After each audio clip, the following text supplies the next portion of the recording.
I've never received so many phone calls thanking me for what we've done in Washington, D.C. from people that haven't gone to a restaurant literally in 4 years. Yes, he is absolutely receiving calls thanking him from people who are definitely real. Definitely real people who hadn't gone to a restaurant in 4 years calling Trump. Zero lies there. It's Friday, August 22nd. I'm Jane Coaston, and this is What A Day, the show that is wishing Elon Musk the best after his very bad Wednesday. That's the day he found out he has to pay $500 million to 6,000 workers he fired when he took over Twitter. It was also the day a judge said he must face a lawsuit filed by voters who say he defrauded them when he ran a $1 million lottery during the end of the 2024 presidential campaign.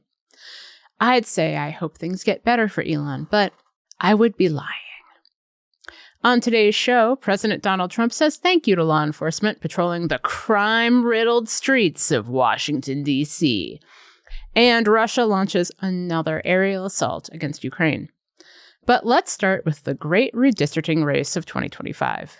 It's all at stake. It's happening in real time. People need to wake up, need to open their eyes. He's rigging the 26th election before one vote is even cast. That's California Democratic Governor Gavin Newsom. After hours of debate Thursday, California lawmakers passed a redistricting plan aimed at winning Democrats up to 5 more U.S. House seats in the 2026 elections. That's just the latest step in the tit-for-tat gerrymandering battle playing out between red and blue states, started by none other than Trump loyalist Texas Republican Governor Greg Abbott. The goal? Keep a comfy majority in Congress, or claw your way to one by whatever means necessary. After Abbott and Newsom made moves to redistrict their states, New York and Indiana may be soon to follow. It looks like it's time for Democrats to get off their high horse and then throw that high horse into a dumpster because, sure, punching is wrong, but Republicans started it. They fired the first shot, Texas. We wouldn't be here had Texas not done what they just did. Here's what Texas did. The state's Republican-controlled House of Representatives passed a new congressional map Wednesday night that could give the GOP 5 more seats in Congress, which, understandably, made Texas House Democrats furious. Here's Texas Democratic House Representative John Rosenthal at a press conference Wednesday evening. This process, y'all, was a total sham from the very beginning.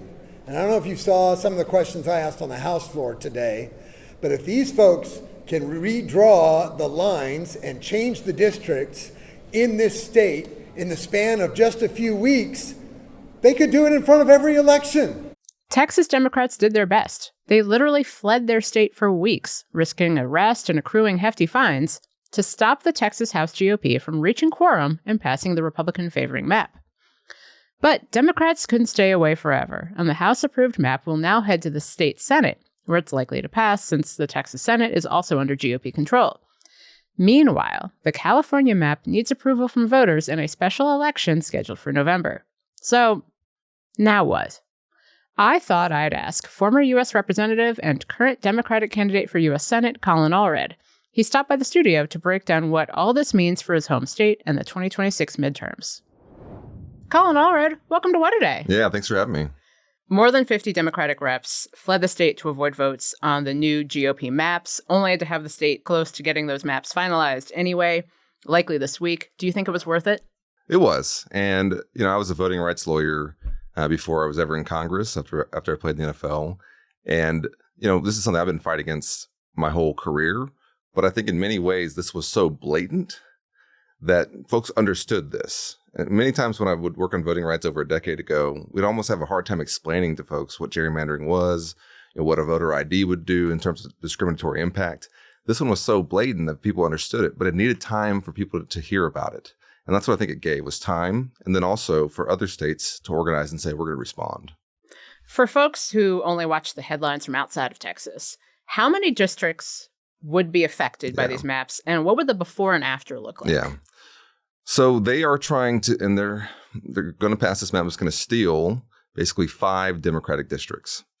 And these are majority-minority districts. They're messing with, historic districts, like in Houston, Barbara Jordan's district that was created after the Voting Rights Act that, communities fought for decades to have a representative. As somebody who represented my hometown and the area where I was born and raised in the Dallas area, I don't know how you would even represent some of these districts that they've drawn. As you've mentioned, you were a 3-term House rep from Texas's 32nd district in the Dallas suburbs. How would the new maps change your old political stomping ground? Well, the district that I represented had already been gerrymandered in the turn of our decade here. So my first 2 terms was a gerrymandered Republican seat that I'd flipped. My 3rd term, they had packed me into a blue district that was a minority district, and that is now gone. That district is completely destroyed. And so they've taken us from having 3 Democratic seats in the Dallas-Fort Worth area when we probably should have 5, but they're going to take that down to 2. And they're doing that by just doing the most extreme packing and cracking, but also taking these districts and flinging them way out to parts of the state that have really nothing to do with Dallas, or they have different interests. And that's ultimately what I get frustrated with, is that serving in Congress for me was personal, because the hospital that I was born in was in my district. The high school that I went to was in my district. I knew every cross street, and I didn't just run anywhere. I ran there because I knew that area. This just removes that public service element of it. You are running for a U.S. Senate seat from Texas. That race is statewide, so it's not limited to a district. Yeah. But I'm thinking about the spillover effects of these maps, though. How do you expect this fight over maps to affect races and seats that are not tied to just one district? I think there's a couple of impacts that it could have. One is that sometimes a gerrymander can become a dummy mander, and you can make competitive races to where in a year that goes against you, that seat flips when you don't think it would. That's how, in many ways, I got into Congress. I ran in a gerrymandered seat for a 22-year incumbent Republican. It was drawn for him. It was supposed to be unwinnable for a Democrat, but it was changing, and I thought that he got lazy, and so we beat him in 2018 in the seat that he thought he couldn't be beaten in. So I think there's a possibility that there will be more races and more competitive races. But I think the other thing is that, as I said, they've kind of woken up something by being so blatant about this, and but this power grab being so in your face, that I think it's kind of gotten people back up off their backsides a little bit. It's like when a bully pushes you too far, then you want to fight back. And I think particularly in the Black community, that's what I'm saying, because much of this is targeted. What we're seeing here is it's just Black and brown communities are going to have less representation. That's fundamentally what's going to happen here. I saw a tweet that you put out about all of this. You said, quote, "The GOP just shoved these racist, nonsensical maps through. They've rigged the game, but they can't silence Texans. We'll take this fight to the ballot box and we'll win." The maps are literally meant to discourage Democrats from voting by diffusing their votes within new GOP majority districts. How are Democrats supposed to make this latest redistricting fight a winning issue? Yeah. Well, number one, as I said, I think it's woken people up. But the other thing I think is that when you draw these maps like this in a state where the numbers don't add up, where you're trying to get this many seats for Republicans, what it's going to end up doing is they're going to have some more marginal districts, right? And they're going to have some areas what they're really relying on is that we don't come out to vote in some of those areas. And that we can try and fight back with, right? Because there's no way to reduce us from where we are, I think from 11 seats down, taking 5 away to this point without putting a lot of Democrats into some of these Republican seats, right? And so I do think we have to fight there. But then I think the ultimate fight has to be to win races, statewide, to make sure that we, in this midterm, retake the House, retake the Senate. And then the ultimate goal, I think, has to be to ban gerrymandering nationwide. And we can do that. We can require every state to have a nonpartisan redistricting commissions like y'all have in California. And I worked on that when I was in Congress. We passed that out of the House. We just couldn't get it to the Senate. I think we can do that. I mean, it's interesting you bring up California, because right now, because of what's been happening in Texas, you have Democratic Governor Gavin Newsom basically saying, like, yeah, I know we've got this independent redistricting commission, but we see what's happening in Texas, where, now California wants to change its maps to gain Democratic seats. You were just talking about a gerrymandering ban. Before Trump basically asked Texas to revisit district lines to give him more votes, where did you stand on how redistricting should happen? And did this episode change how you feel about it? Yes. It doesn't change how I feel about it. I hate gerrymandering.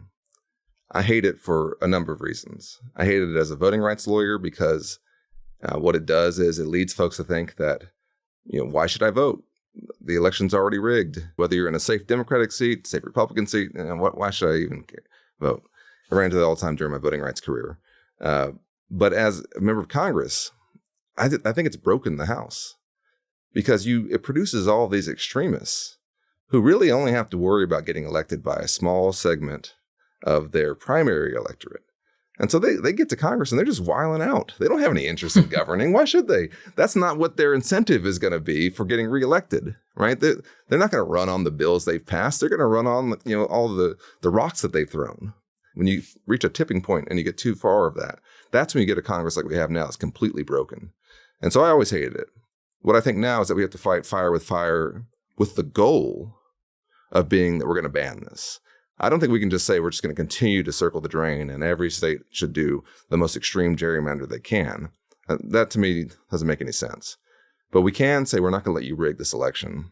We're going to respond to it. And then when we have the power, we're going to ban this. And we're going to require every state to have nonpartisan drawing of their districts. We can do that. So that actually goes to my last question for you, which is I was talking about California Democrats. They're talking about this issue in New York, and Illinois' governor has hinted he'd consider redistricting to give Democrats an edge there. What would you recommend to Democrats in power in blue states on this issue? I think that what we're probably going to see is that this will not end in Texas, and that this White House, we've already seen they've asked, I think, Indiana to consider. They'll go to other southern states, everywhere where they know they have total control. And I think that this will continue up until the point where it's too late, running up into primaries and things like that. And so I just think that this is what I hate about what they've set off here, is that this is a race to the bottom, right? But I think for any leader sitting there thinking we may have to respond, I think it has to have an end goal in mind, that the response is that this is short term. The response is that we're doing this so that the election can't be rigged, but we're doing this also with the goal that we're going to make sure that given the power, we'll end this practice. When we're talking about it, though, it can't just be that we're doing this for politics. We're doing this because they're trying to rig the elections because they want to rig the economy. They're rigging the economy against working people. They pass this bill, and they want to avoid the consequences of it, right? And talk about that to normal folks. Because if you grew up the way I did, being raised by a single mom, all these conversations about gerrymandering, we just probably wouldn't have followed that. Right. But you would follow that they gave a tax cut to the rich and they're trying to kick you off your health care and raise your costs, right? And say, hey, listen, this is why they're trying to do that.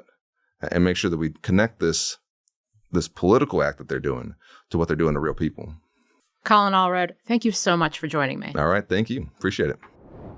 If you search for news on YouTube, you're going to find Ben Shapiro, Turning Point USA, basically right-wing propaganda designed to keep you confused and, most importantly, mad. There are massive structural disadvantages for progressive voices on YouTube. When you subscribe to What A Day, you help us surface progressive political news in the algorithm, get it in front of more people, reach undecided voters, and just do a better job.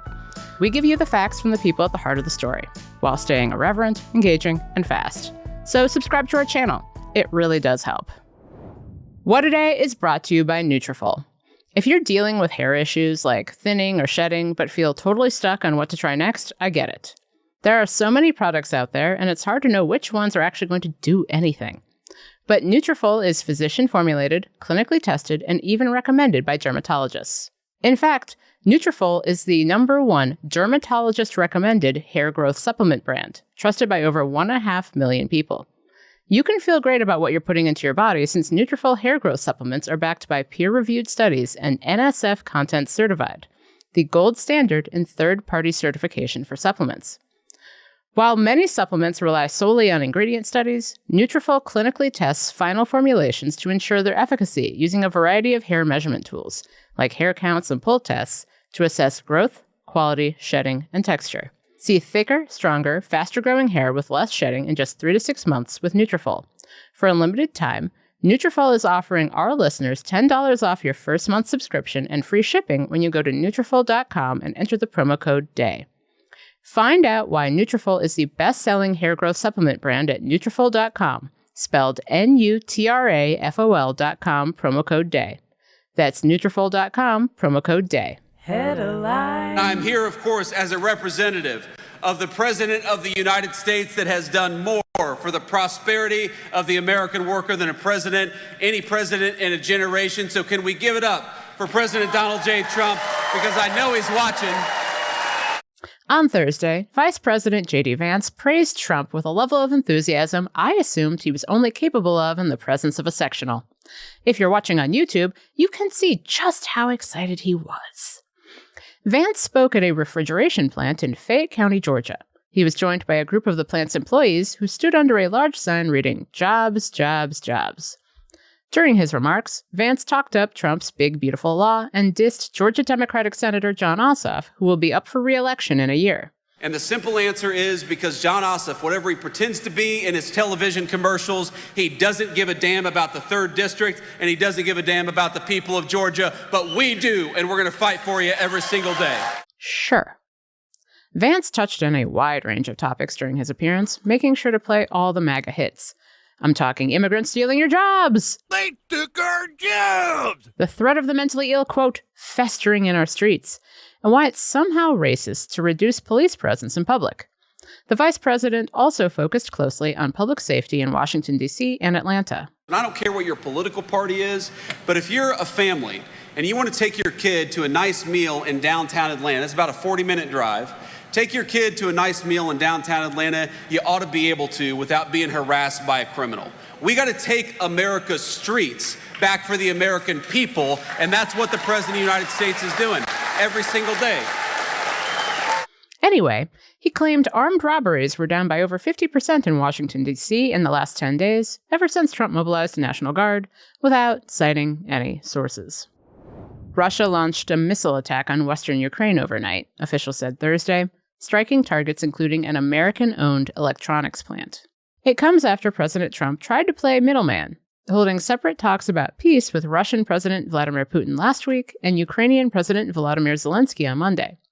But this latest attack injects further uncertainty into Trump's efforts to end the years-long war. Russia's defense ministry said the strikes targeted, quote, enterprises of the Ukrainian military-industrial complex. Sure. But on Twitter, Zelensky wrote, quote, the Russians practically burned down an American company producing electronics, home appliances, nothing military. He added this. Ми вважаємо, це був цілеспрямований удар саме по американській власності тут, в Україні, по американських інвестиціях. A possible meeting between Zelensky and Putin is still up in the air. Russia's foreign minister said Thursday Putin is ready to meet with Zelensky to discuss peace terms, but only after key issues have been worked out by senior officials, which could take a very long time. I would assume relentlessly bombing another country might make the negotiating process more difficult. The Department of Justice subpoenaed the Children's Hospital of Philadelphia for information on gender-affirming care it's given to minors. That's according to reporting by the Washington Post. The subpoena, which was sent in June and made public on Monday, requested private information about those patients. For example, their social security numbers, home addresses, and dates of birth. Beyond that, the subpoena also requests, quote, every writing or record of whatever type related to treatment of young transgender patients, including emails, Zoom recordings, encrypted text messages, and voicemails. Last month, Attorney General Pam Bondi announced that the DOJ had subpoenaed more than 20 doctors and clinics that treat young transgender patients. Since then, more than a dozen U.S. hospitals have downsized or ended their gender transition programs for patients under 19. One doctor told the Washington Post, quote, frankly, I'm looking over my shoulder driving home. You guys are doing a fantastic job, and gals doing an amazing job, and we appreciate it. The numbers are down like we wouldn't believe, but we believe it. Where do I stand here? Trump took a stroll around the neighborhood, and by that I mean he appears to have been driven to a police precinct and thanked law enforcement for patrolling Washington, D.C. Thursday evening. Of course, there was someone else who deserved congratulations. I've never received so many phone calls thanking me for what we've done in Washington, D.C. from people that haven't gone to a restaurant literally in 4 years. Yes, he is absolutely receiving calls thanking him from people who are definitely real. Definitely real people who hadn't gone to a restaurant in 4 years calling Trump. Zero lies there. It's been just a matter of days since Trump declared a national emergency in the Capitol. During a press conference at the White House last week, Trump justified his decision by citing violent crime in the district. Since then, Trump has federalized D.C.'s police force and deployed the National Guard. So far, hundreds of National Guard troops have arrived in D.C. But Trump didn't stay on message for long during his amble. He moved on to other self-proclaimed accomplishments, like his expertise in grass. I know more about grass than any human being, I think, anywhere in the world. And we're going to be regrassing all of your parks, all brand new sprinkler systems, the best that you can buy, just like the Augusta. No, it'll look like Augusta. It'll look like, more importantly, Trump National Golf Club. That's even better. You know what? I do believe that Trump knows more about grass than anyone else. I think he should talk about grass, and only about grass, for the next 3.5 odd years. And that's the news. That's all for today. If you like the show, make sure you subscribe, leave a review, contemplate the apparent importance of the new Cracker Barrel logo, and tell your friends to listen. And if you're into reading, and not just about how the chain restaurant has taken the barrel out of its logo and changed its interior decor, and in response, many on the right lost their damn minds, so much so that the company's stock tanked, like me. What A Day is also a nightly newsletter. Check it out and subscribe at crooked.com/subscribe. I'm Jane Coaston, and everyone needs to take a minute, go outside, pet a dog, because it's Cracker Barrel.